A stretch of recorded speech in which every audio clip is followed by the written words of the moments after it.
Todo mundo pode me ouvir? Sim, loud and clear. Aham. Vamos dar, então, mais uma oportunidade, por favor. É um grupo participativo. É muito difícil realmente crescer quando não participamos do esforço evolutivo.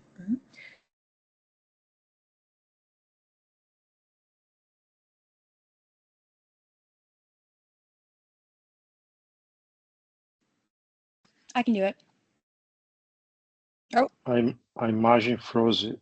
Yeah, she's frozen. Yeah, eu vi agora. Uhum.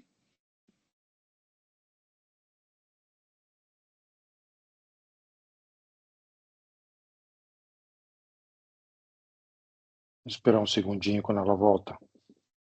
Uhum.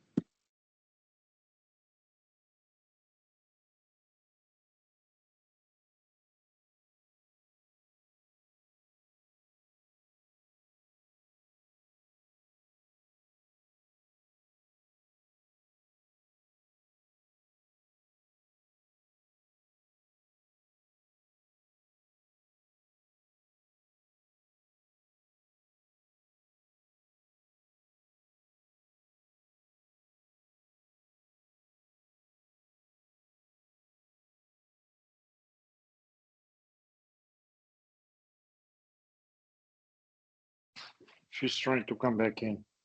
Ela está tentando voltar.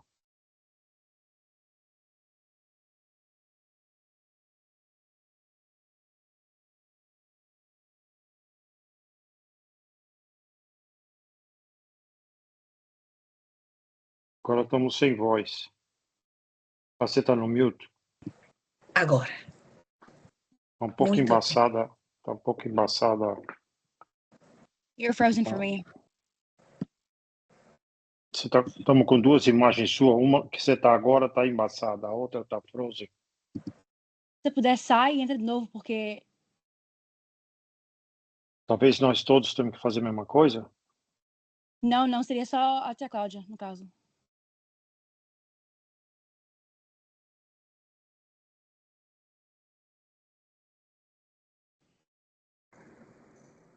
E agora? Agora está melhor, essa daí. Ótimo. Então, o que gostaria de fazer? Eu estou aqui 2 vezes? Você estava. Coisa estranha, ainda estou. Sim, porque no meu... Então, se nós temos uma Cláudia nova e eu ainda não conheço. Mas... Então, deixa ela está quietinha, ela não está falando nada. E se ela se comportar, pode ficar. Então, vamos lá, minha gente. Sim. Quem que vai fazer a prece de abertura, por favor? Eu posso fazer. Obrigada, muito obrigada. Damos graças pelo estudo de hoje, por estarmos aqui reunidos e que possamos nos abrirmos para entender e aprofundar e aplicar no nosso dia a dia. Que assim seja. Que assim seja. Muito lindo, minha que filha. Assim seja. Muito obrigada. Então, vamos continuar. Há uma grande variação de níveis de pensamento, resultantes das conquistas intelectuais. Para que ocorra o amadurecimento, se torna indispensável pensar. Mas vamos fazer uma consideração aqui com isto. Porque é importante. Desde que pensar, todo mundo pensa. Não há como ser humano e não pensar. Mas a pergunta crítica é a seguinte: pensamos bem? Pensamos de maneira construtiva para nos autoajudar? Porque se assim não for, estamos utilizando uma prioridade do ser humano para nos afundar. Então, para que ocorra o amadurecimento, se torna indispensável pensar, mas pensar bem. Exercitando a mente e ampliando-lhe a capacidade de discernir. Outro esclarecimento. Desenvolver o discernimento é do que se trata. O discernimento é para a nossa vida, seja costurada ou livre de um corpo físico, o que é a direção para o nosso carro. Imaginem vocês um carro sem direção. Essa é uma pessoa que pensa, porque já está no nível de ser humano, mas não tem discernimento. Logo se apresenta o desafio do amadurecimento moral. Responsável pela superação dos instintos, das sensações grosseiras e imediatistas.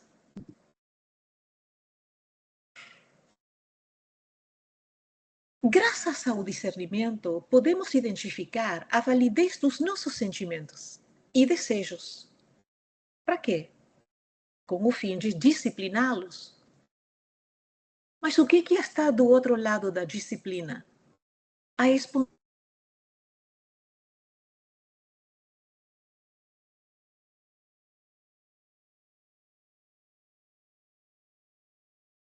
Congelou de novo. É, de novo, é. Uhum.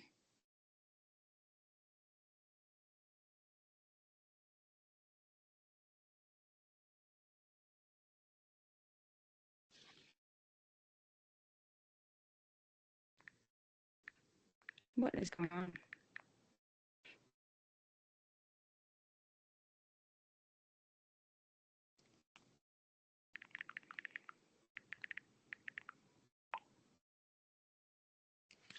Gente, eu vou desligar o estudo inteiro e vou reabrir, aí todo mundo entra de novo, tá? Porque tá dando problema. Vamos ver se funciona dessa maneira.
Ok, meus queridos, o Leo me acabou de avisar, eu continuei falando o tempo inteiro, não fazia ideia. O que foi a última coisa que vocês escutaram?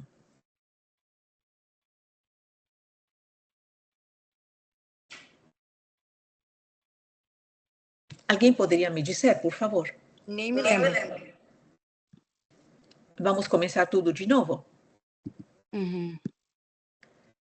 Muito bem. Muito bem.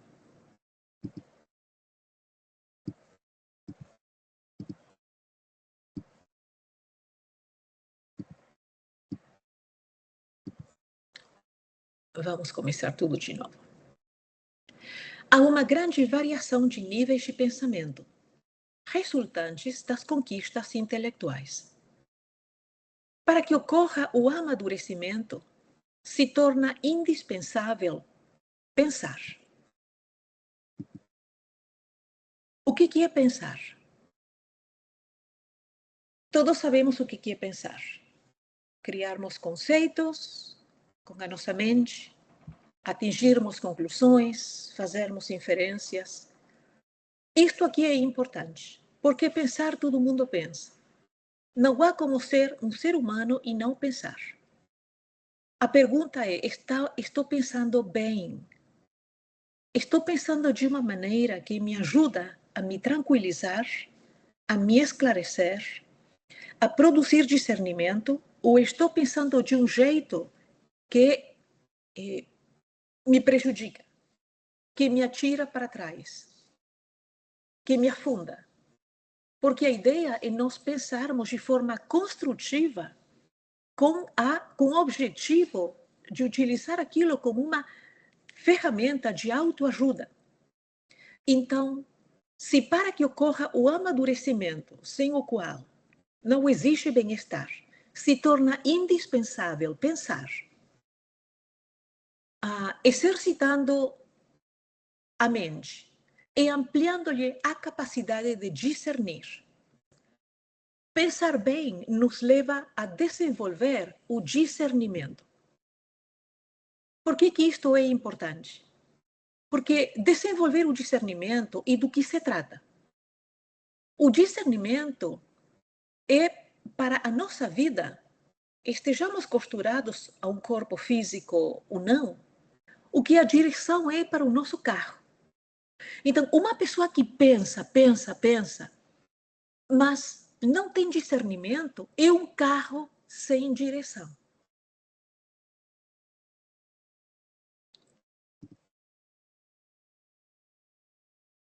Logo se apresenta o desafio do amadurecimento moral, responsável pela superação dos instintos, das sensações grosseiras e imediatistas. A escala dos valores rompe os limites das conveniências restritivas e interesseiras, para apoiar-se nos códigos da ética universal, ancestral e perene, que tem por base Deus, os seres, a natureza e o próprio indivíduo, compreendendo que se o limite da própria liberdade começa na fronteira do direito alheio, nunca aspirando para si o que não gostaria de receber de outrem. A maturidade moral liberta, por despedaçar os códigos da hipocrisia e das circunstâncias que facultam o desenvolvimento do egoísmo, da vaidade e da autocracia. O que é o egoísmo? Escutem isto bem. O egoísmo é a intensidade do vínculo do indivíduo com a matéria. Quando está muito intensamente apegado à matéria, é intensamente egoísta. Quando é mais desapegado da matéria, não é tão egoísta. Ou praticamente não é egoísta, porque já tem uma mentalidade comunitária. Segundo problema é a vaidade. Isso aqui também é pesado. Por quê? O que é a vaidade? É o resultado da nossa incapacidade de transcender a própria sombra. A vaidade, meus irmãos, é um dragão. Não podemos ser tímidos com ela. A sua força começa lá atrás no animal.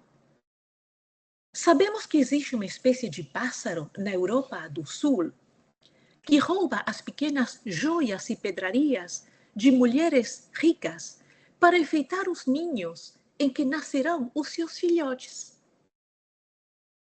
Aquilo que é atrativo tem sido, e de fato continua sendo, uma ferramenta para garantir a sobrevivência. Em muitos casos, alguns de nós até já fomos prostitutas, prostitutos, que conseguiram sobreviver porque a aparência nossa talvez era melhor do que a aparência da concorrência. Então, hoje, é muito difícil para nós, embora não tenhamos essas lembranças diretamente, que nós possamos nos conectar com essas lembranças. São intuições, lembranças indiretas, mas estão muito arraigadas. Então, para nós é muito difícil abrir mão de um recurso que salvou a nossa vida no passado. Só que a ideia, no momento, especialmente depois de termos sido elucidados pelo Espiritismo, não é viver no mundo sem recursos. Quem que vai sair para a rua nu? Quem que vai viver sem trabalhar? Claro que essa não é a proposta. Então, qual é a ideia? A ideia é trocar um recurso que foi valioso no passado por um outro recurso que é ainda mais valioso, que é o caso dos valores espirituais. Esse trabalho interno que nós fazemos e que nos converte praticamente em fortalezas inalienáveis, inatacáveis. Porque o nosso poder, a nossa lucidez, a nossa paz, a nossa vinculação com Deus, a tranquilidade da nossa consciência, a fé na vida futura, não tem nada a ver com as circunstâncias externas que vão e vêm, que vêm e vão. Tem a ver com a estrutura de ferro, de adamantium, que nós forjamos dentro de nós, e o vínculo profundo e transcendental que nós forjamos com Deus.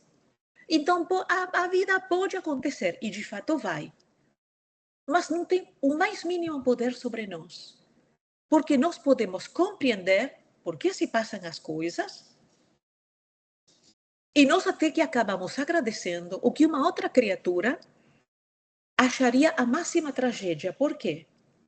Porque o espírita não gosta de sofrer, mas sofre com gosto, pois entende o porquê. Então, de novo, a ideia não é viver no mundo sem recursos que no passado foram úteis para nós. A ideia é trocar um recurso que foi valioso por um outro que o é ainda mais, no caso dos valores espirituais.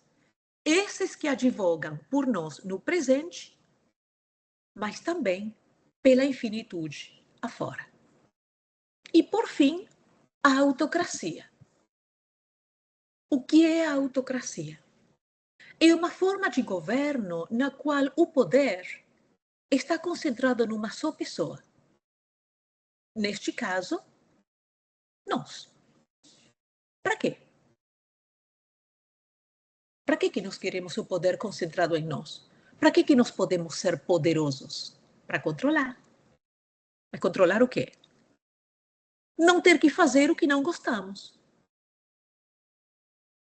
Se eu tenho muito dinheiro, eu não preciso trabalhar. Eu não preciso suportar colegas deprimidos, desinteressantes, inúteis, incompetentes, chefes insuportáveis, mau caráter, tirânicos. Nada tá bom. Eu posso assistir Netflix até às 5 da manhã, porque no próximo dia eu peço comida pelo meu telefone. É muito sedutor. Não preciso obedecer. Mando. As pessoas se preocupam com o que eu quero, com o que eu gosto. Moro, eu escolho se eu quero morar na praia, na montanha. Eu posso comprar pessoas, posso comprar carinho, mesmo que não seja verdade, mas parece. Para mim já está bom. É um negócio.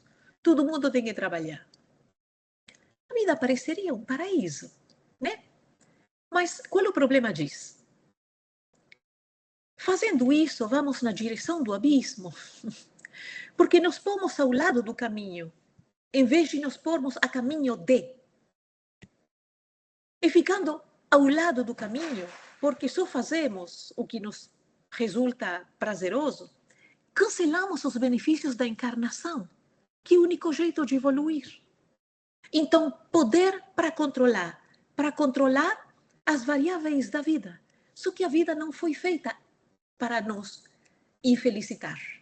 A vida foi feita para nos ajudar a reabilitar e evoluir.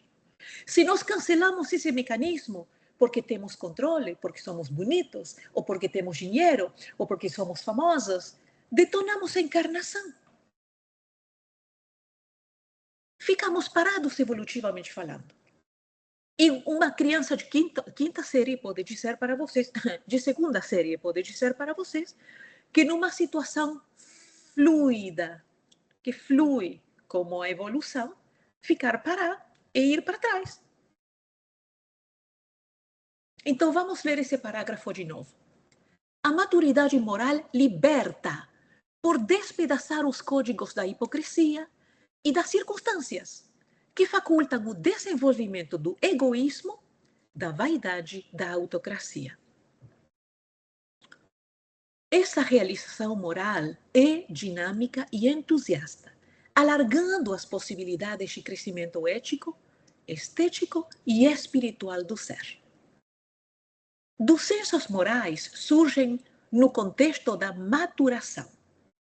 O convencional, que é o aceito, oportunista e às vezes amoral, o imoral, porque imposto pelas conveniências de cada época, civilização e cultura, e o verdadeiro, que supera os limites ocasionais e sobrepaira legítimo em todas as épocas, qual aquele estatuído no Decálogo e no Sermão da Montanha. Então, um indivíduo maturo se diz mature? Amadurecido ou maduro? Eu acho que os dois funcionam, não, gente? Eu acho que os dois funcionam. Penso eu. Maduro? I think they both work. Maduro, Cláudio, maduro. Obrigada, minha irmã. Maduro. E não se rege pela moral social, pela moral das conveniências. Oportunista, lei, por exemplo, pode abortar. Ah, ok. Então eu vou abortar porque eu posso. Porque aí vai de frente como não matarás. Então, qual das duas? No país em que eu moro, eu posso abortar. Às vezes que eu quiser. Mas no Decálogo está claríssimo, não matarás. Então, qual das duas? Não é nunca a moral social, porque a moral social de uma sociedade imoral não pode colocar-nos a caminho da evolução. Só pode criar empecilhos e problemas seríssimos para nós termos que resolver um dia. É sempre a moral divina.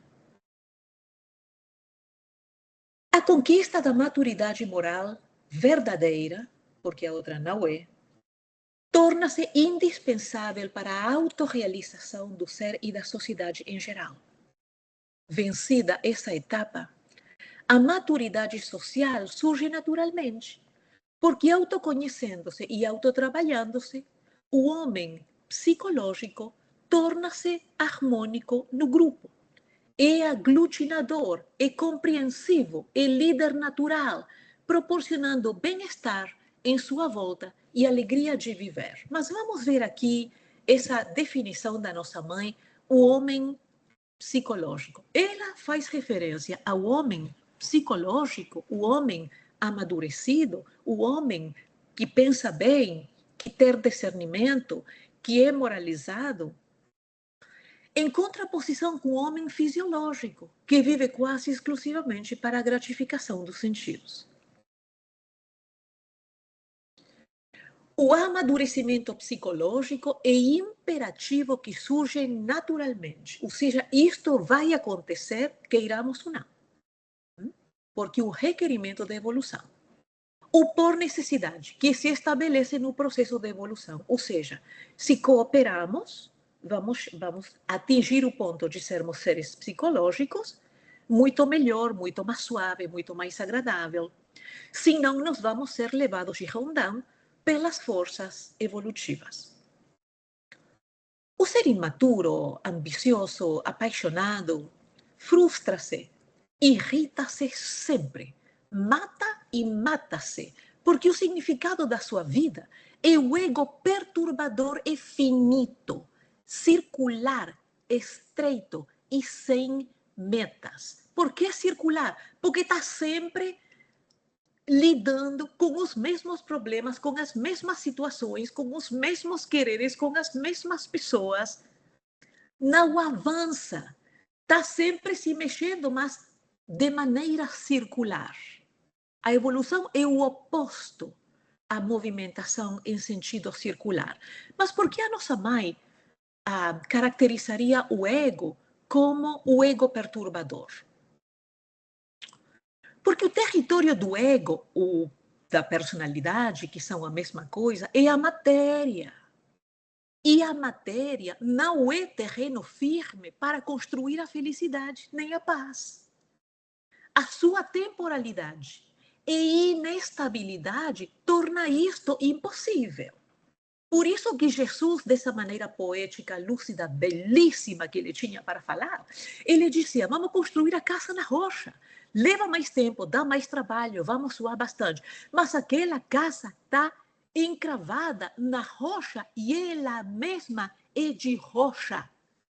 Quem constrói a casa na areia é a casa do ego, a casa da personalidade.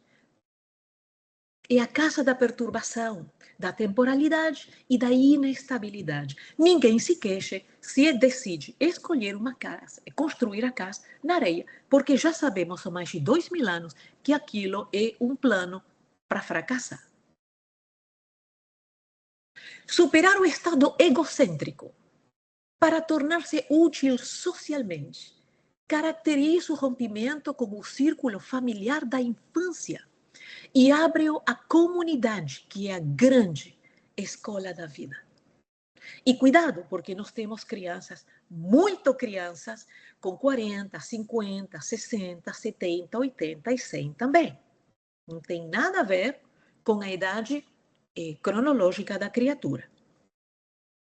O indivíduo não pode viver sem relacionamentos, pois que, por contrário, aliena-se. O seu desenvolvimento de fluidos contatos com a natureza e as criaturas, dos seus interrelacionamentos pessoais, renunciando à liberdade interior a fim de planificar-se no grupo. Momento. Aclaração. A liberdade interior é o reino, sinônimo do reino dos céus, sinônimo do fim do sofrimento, sinônimo do fim dos conflitos, sinônimo de autorrealização, sinônimo de conexão com o transcendente, com o plano divino. Embora ainda muito atrás no plano evolutivo, mas isto é total e absolutamente atingível. Senão a Joana estaria escrevendo alguma outra coisa. Ok? Então, qual é o problema com a liberdade interior? Neste contexto, a liberdade interior aponta a essa pessoa que não se relaciona para ela não ter que, para ela não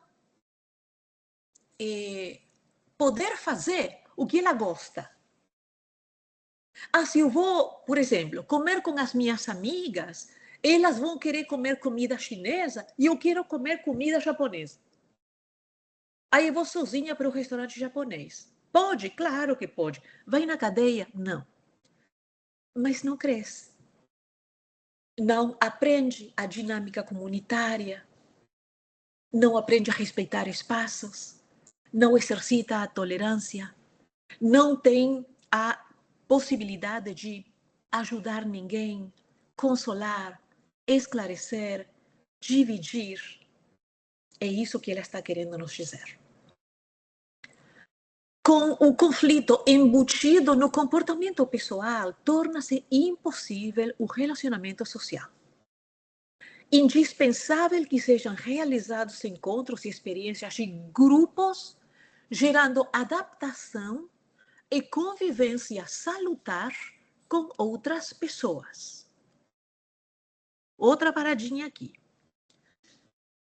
Uma vez que nós temos esses talentos, se nós formos pessoas que gostamos da solidão ou do silêncio, não há problema, nós já adquirimos essas ferramentas.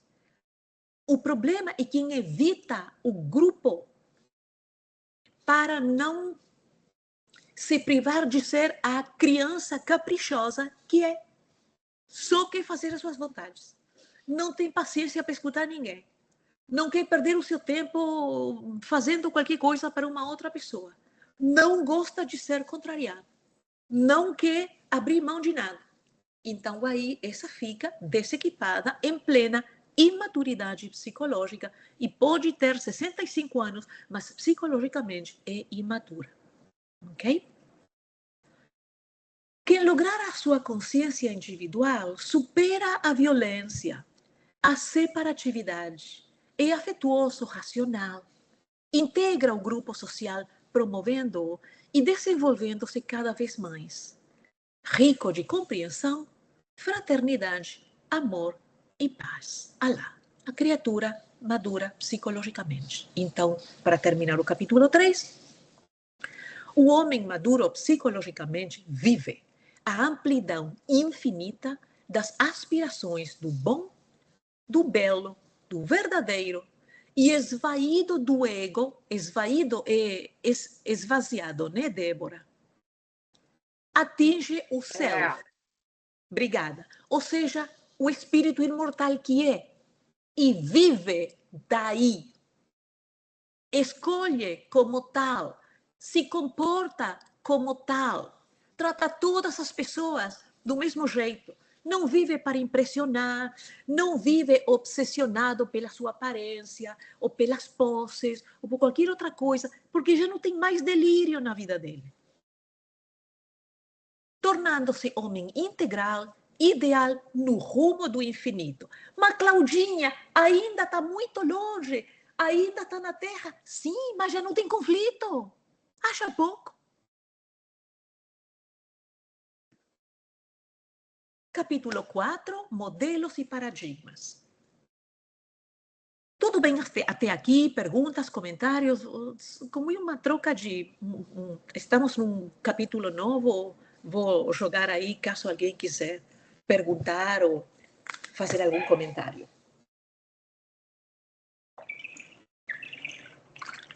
Alrighty then.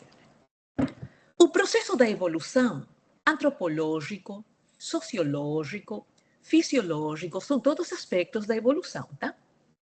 Da humanidade vem impondo ao largo do tempo necessárias releituras e revisões de paradigmas variados, que entram em choque com as descobertas do pensamento e a natural aceitação cultural de processos renovadores, estruturados na experiência humana diante dos conceitos tradicionais. O que significa tudo isto? As leituras da antiguidade a respeito dos diferentes aspectos da evolução humana precisam de releituras e de modificações a partir dos novos descobrimentos e os novos entendimentos.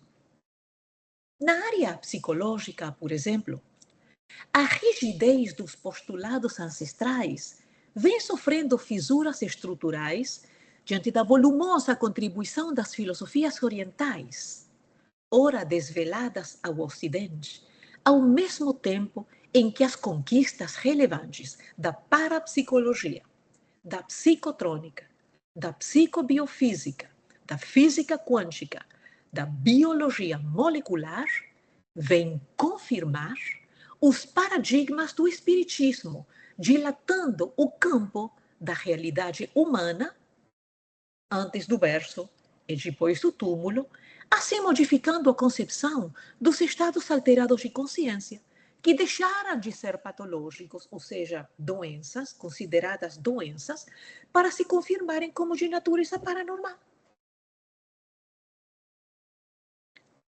Como consequência, o estudo e a observação imparciais dos fenômenos anímicos e mediúnicos não mais se submetem aos modelos estreitos da psicologia tradicional, tornando-se urgente a adoção do comportamento transpessoal face à sua abrangência no que diz respeito ao homem integral. Resumindo, não mais podemos ignorar a quantidade fenomenal e espetacular de evidência de que somos seres imortais, que a nossa presente vida é precedida por muitas outras e será seguida por muitas outras. Então, nós precisamos tratar o ser humano em todos os seus aspectos. Criada pela necessidade de atualização urgente de novos e complexos paradigmas, graças ao devotamento de homens e mulheres notáveis que aprofundaram na vida parafísica a sonda da investigação psicológica, a quarta força, ou seja, a psicologia humanista, transpessoal, pode contribuir para uma interpretação mais coerente e racional do ser pensante, sem descartar a possibilidade da precedência e sobrevivência da consciência à concepção fetal, assim como a anóxia cerebral, a morte por falta de oxigênio. Antes de expressadas ou marginalizadas por contundente preconceito, as manifestações paranormais deixaram de ser epifenômenos do sistema nervoso. Epifenômenos são consequências.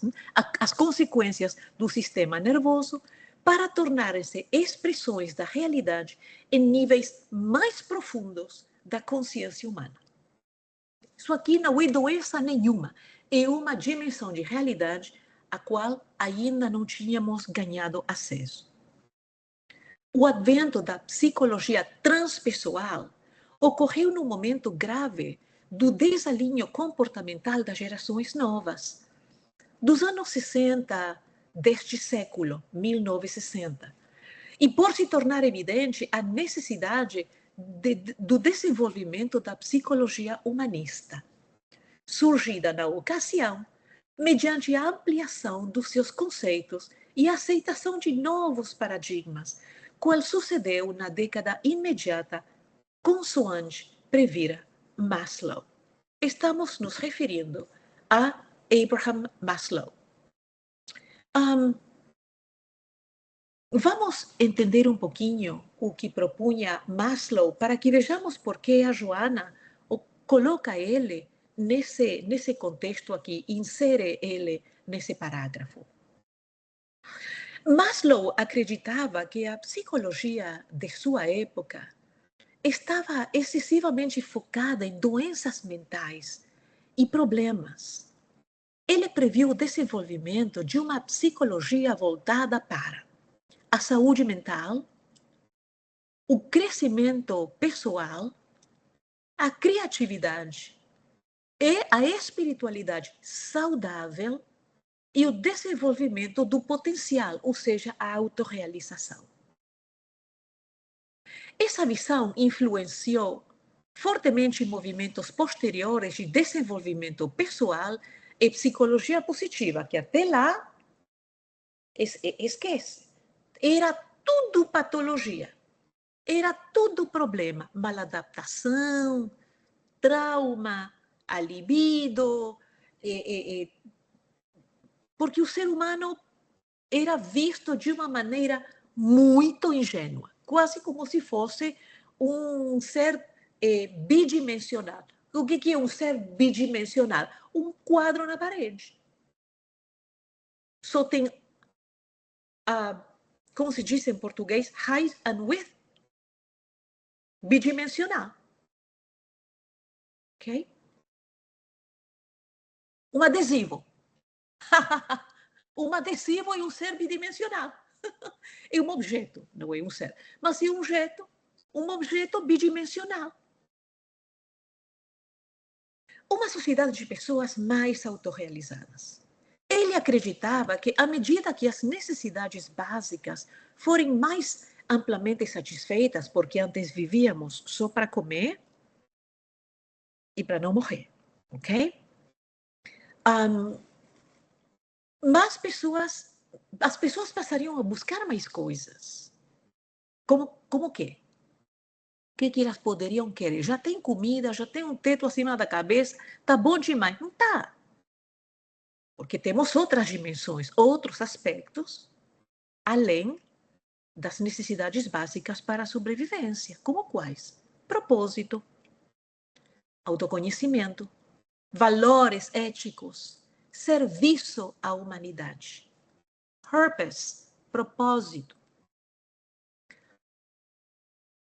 A transcendência além da autorrealização, porque a autorrealização é o último andar?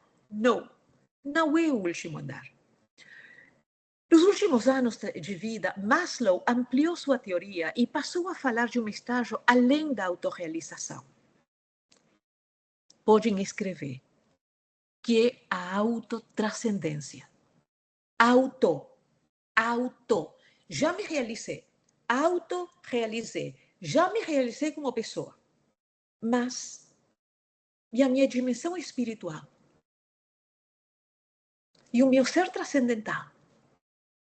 Estou autorrealizada, mas estou autorrealizada internamente. E a minha conexão com o divino? Além, a próxima estação,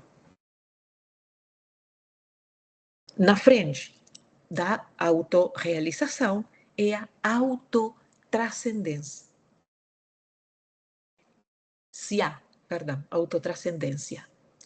Segundo Maslow, o ser humano mais desenvolvido não busca apenas realizar a si mesmo, mas servir algo maior do que o próprio ego, sentir-se conectado à humanidade, buscar valores universais como a verdade, beleza, justiça e amor. Essa ideia costuma despertar interesse entre pessoas espiritualistas, pois se aproxima de conceitos de expansão da consciência e fraternidade universal. E a visão de Maslow para as organizações humanas, então? Maslow acreditava que empresas, escolas e governos poderiam funcionar de maneira mais saudável se compreendessem melhor as necessidades humanas, promovendo o quê? A cooperação, a criatividade, a responsabilidade e o desenvolvimento integral das pessoas. Até aqui está tudo claro? Então vemos que as leituras antigas não estavam necessariamente erradas, mas eram insuficientes para poder conter todos os aspectos e todas as dimensões de um ser humano. Assim, a psicologia transpessoal tem como meta ampliar a sua área de pesquisa, levando em conta as experiências do ser, em laboratório ou no comportamento humano, vinculadas a necessidades do equilíbrio da saúde fisiopsíquica e da satisfação planificadora. Como resultado, estrutura-se nas conquistas da ciência contemporânea, unidas às contribuições vivenciais da experiência oriental, desenvolvendo as possibilidades adormecidas da criatura, o seu incessante vir a ser, process of becoming. A sua proposta objetiva torna-se parte das multidisciplinas do comportamento, que contribuem para o logro da saúde mental. Impossível descartar-se hoje os fatos decorrentes dos estados alterados de consciência, que são importantes para o equilíbrio fisiológico e o bem-estar psicológico dos indivíduos. Tudo bem até aqui? O ser transcendental deixa, dessa forma, o estágio de paranoide. Vamos ver o que é paranoide. É um adjetivo usado para descrever um padrão de pensamento, um comportamento marcado por desconfiança excessiva, suspeita constante e tendência a interpretar intenções neutras ou benignas como ameaçadoras ou hostis. Então, o ser transcendental deixa dessa forma o estágio de paranoide, assumindo a paranormalidade indispensável à harmonia do seu comportamento com a sua realização psicológica. As experiências terapêuticas de muitos analistas transpessoais demonstraram que os seus pacientes transcendem os níveis normais de consciência quando estimulados por drogas químicas, autossugestão, yoga, hiperventilação, indução hipnótica, concentração, meditação, oração, interferências mediúnicas. Nesses estados, dilatam-se-lhes a percepção dos sentidos, a lucidez, o conhecimento do passado e do futuro, como expressões essenciais da natureza humana, após os quais há o retorno da saúde, quando em psicoterapia, do bem-estar, do relacionamento interpessoal. Por quê? Porque quando nós temos uma dessas experiências paranormais, o impacto delas em nós é tão enorme que revoluciona a nossa vida completamente. Começamos a questionar tudo que nós fazíamos, tudo que nos preocupava, tudo que nós valorávamos, no que eu coloco o meu tempo, como é que eu utilizo as minhas energias, por que eu sofro tanto por isso, porque passa a ser um novo modelo organizador, não biológico, psíquico. Por que todo mundo que tem uma experiência, um EQM, né, em português, uma experiência de quase morte, volta e vira uma outra pessoa? Agradece, sorri, já não se queixa mais. Por quê? Porque a partir dessa experiência, que outras pessoas podem questionar, mas eles não questionam. Eles podem observar quão pobremente eles estavam administrando os presentes recursos da vida, da existência física presente. E aí eles têm aquela revolução organizativa.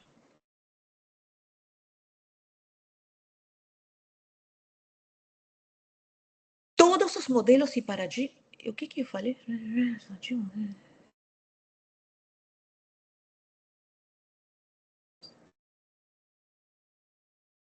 Bom, o ser humano desse modo. Obrigada. O ser humano desse modo deixa de permanecer fragmentado, como aliás a maioria das criaturas na Terra, para tornar-se inteiro, integral. Todos os modelos e paradigmas são passíveis de revisão, confirmação ou modificação. Os antigos modelos psicológicos, por estreiteza de visão, não abarcavam as atuais conquistas que facultam mais ampla compreensão da personalidade humana, do inconsciente e do eu profundo, espírito imortal que todos nós somos.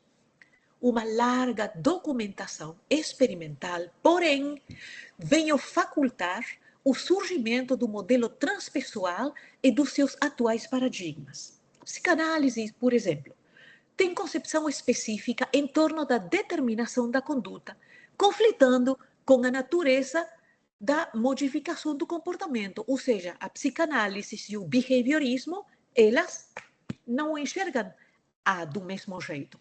O psicanalista enfatiza as forças intrapsíquicas como fundamentais, predominantes, responsáveis pelo comportamento. Já os comportamentalistas, ou behaviorists, estabelecem como indissociáveis da conduta as condições ambientais. Desse modo surge o que cito, ou seja, a questão da motivação. Determinando o comportamento. É a motivação o que determina quem nós somos. Entendamos isto, please. Ok? Nós sempre vamos implementar a partir da nossa motivação. Não vamos concretar coisa nenhuma sem estarmos motivados por algum motivo.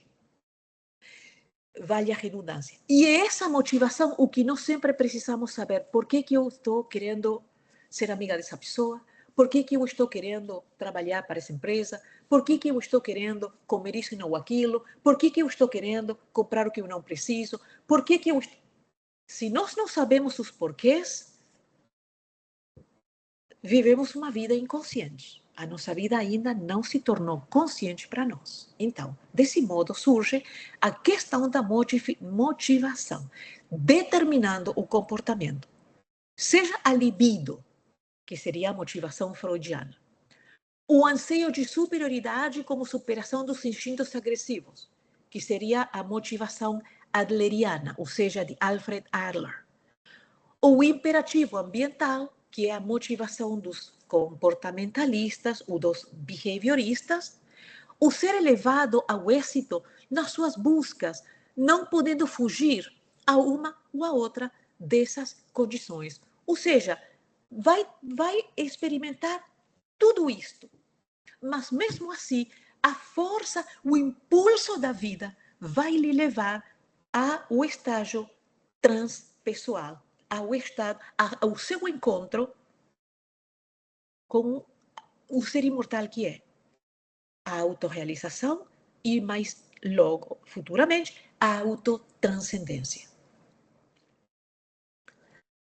Antes desse alargamento da visão transpessoal, todas as experiências místicas eram tidas como neurose narcisista. O que é uma neurose narcisista? Vamos ver.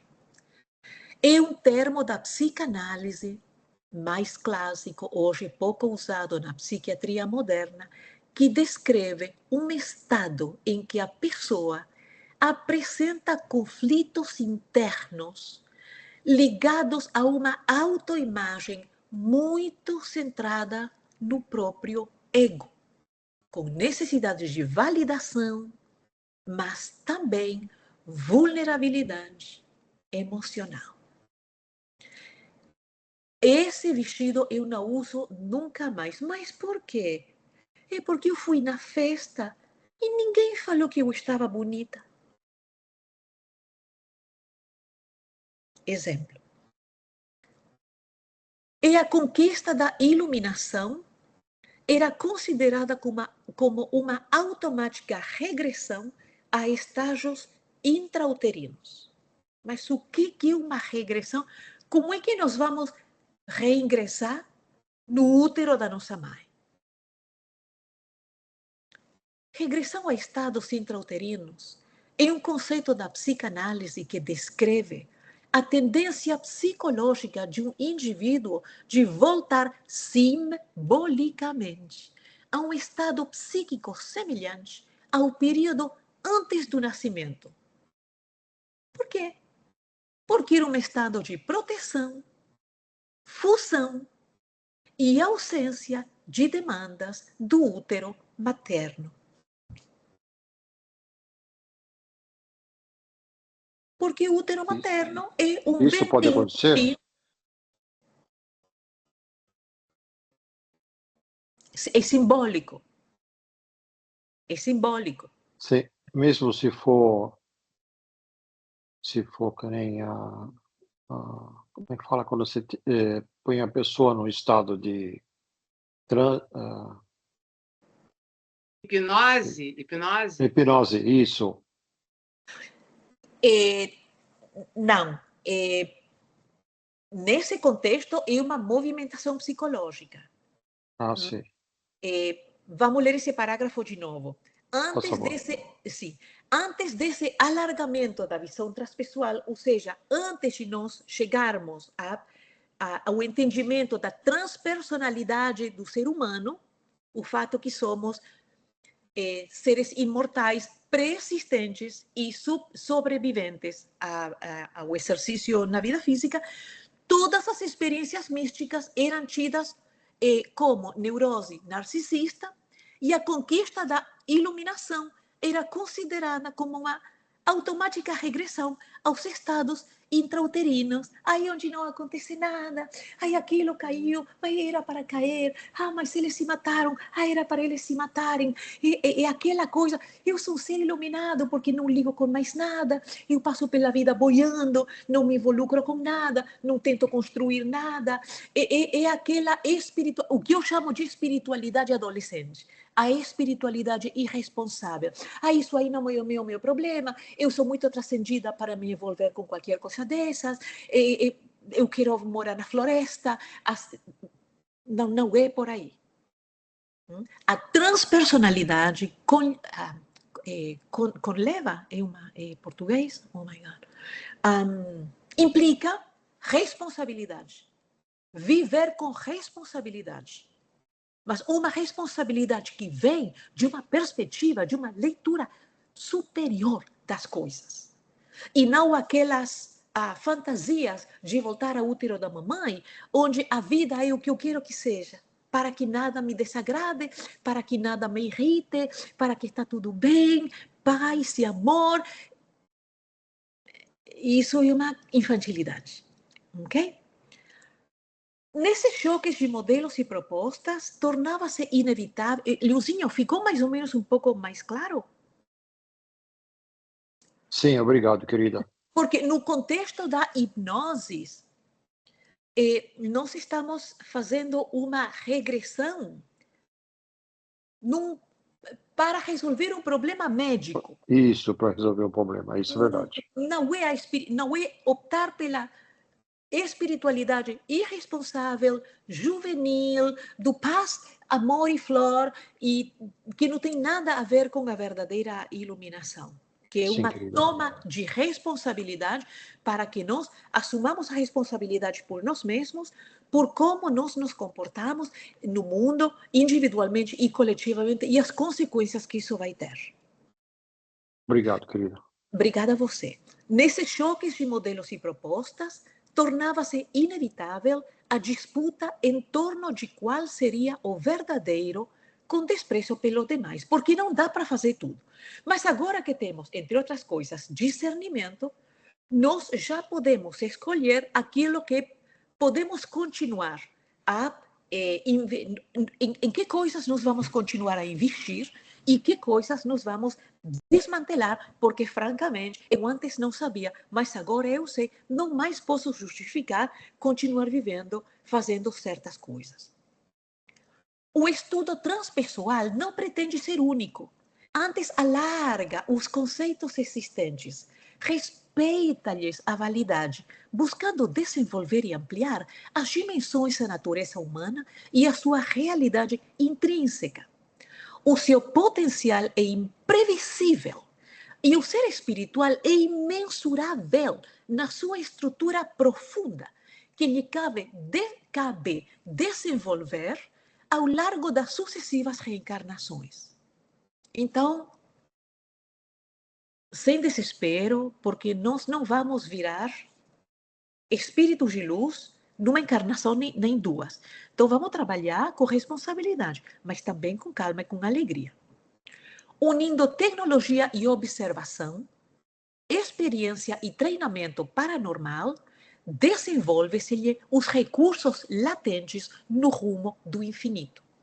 O novo modelo e paradigma transpessoal, portanto, estrutura-se na sabedoria do Oriente e nas modernas experiências do Ocidente, compondo o homem, o ser interior, espírito, perispírito e matéria, conforme a proposta kardeciana, embora a nomenclatura diferenciada que vem sendo adotada pelos psicólogos e terapeutas transpessoais. começaremos então na próxima semana com o capítulo 5, a nova estrutura do ser humano. Quem de vocês está inspirado para fazer a nossa prece de encerramento, por favor? Olha, Claudinha, normalmente eu faço de acordo com a leitura, mas está difícil. Não é uma leitura fácil, né? Não é, meu amor, não. Eu tento me inspirar quando eu estou trabalhando lá no centro. E hoje teve muita movimentação, eu não tive silêncio para me concentrar. Então, eu fiz uma prece que não tem muito a ver com o tema, mas é uma prece. Meu tá? amor, vai em frente. Se vem do teu coração, só pode ser coisa boa. Tá bom, meu amor. Vamos lá. Pai amado, querido Mestre Jesus e mentores, a cada dia que passa, agradecemos mais o privilégio de termos conhecido a doutrina espírita, onde seu evangelho é o nosso leme. Com a leitura semanal, além de iluminarmos o nosso lar, iluminamos as redondezas e esclarecemos aqueles espíritos que vêm em busca de ajuda. Além do culto, temos a alegria do nosso estudo, que nos reserva um tempo unidos na mesma sintonia de amor e vontade de ampliar nossos horizontes. Que tenhamos sempre a figura de Jesus a nos intuir o caminho certo e sigamos em frente com muita fé. Que assim seja. Que assim seja. Meus amores, se isto aqui é muita informação, uma coisa que nós podemos fazer é fazer um apanhado. Ou vocês podem interromper e fazer perguntas também. Porque esse livro, o Ser Consciente, é basicamente o blueprint da psicologia casada com a espiritualidade do ser humano. E se nós não entendermos certas coisas, vai ser muito difícil para nós podermos reconfigurar a nossa vivência independentemente do conhecimento espírita que nós temos. Porque já termos o conhecimento espírita é muito bom. É um download que nós fizemos da codificação para a cabeça. Mas para que nós possamos reconfigurar a nossa vida interna, agora nós vamos ter que vincular esse download da cabeça para o coração. Então, compreender, apreender e incorporar. E se apropriar para passar a ser. E se muita informação, porque é um prato cheio, reconhecemos. Embolota a cabeça. Podemos ir mais devagar, ou vocês escrevem as perguntas, e nós vamos destrinchando as coisas mais a fundo ainda, ok? Saibam que é uma opção que vocês têm, porque a série psicológica é o manual do usuário. Como o ser humano pode... Para que foi escrita a série psicológica? Para que o ser humano saiba como ser um ser humano espírita enquanto está reencarnado, sofrendo o peso, a pressão, as seduções das formas da matéria e dos mundos físicos, incluído o corpo humano. Não é pouca coisa. Caso contrário, a Joana não teria ocupado tantos anos de um médium igual Divaldo Franco para ditar todos esses livros, se fosse uma mera distração da literatura espírita. Mas é um complemento essencial, porque nós somos seres psicológicos, somos seres emocionais. E se nós não compreendemos onde estão os obstáculos dentro de nós mesmos, não vamos poder nos autorrealizar, nem muito menos autotrascender. Ok? Assim, só deixo isso por aí por enquanto. Ok? Então, boa Obrigado, noite. querida.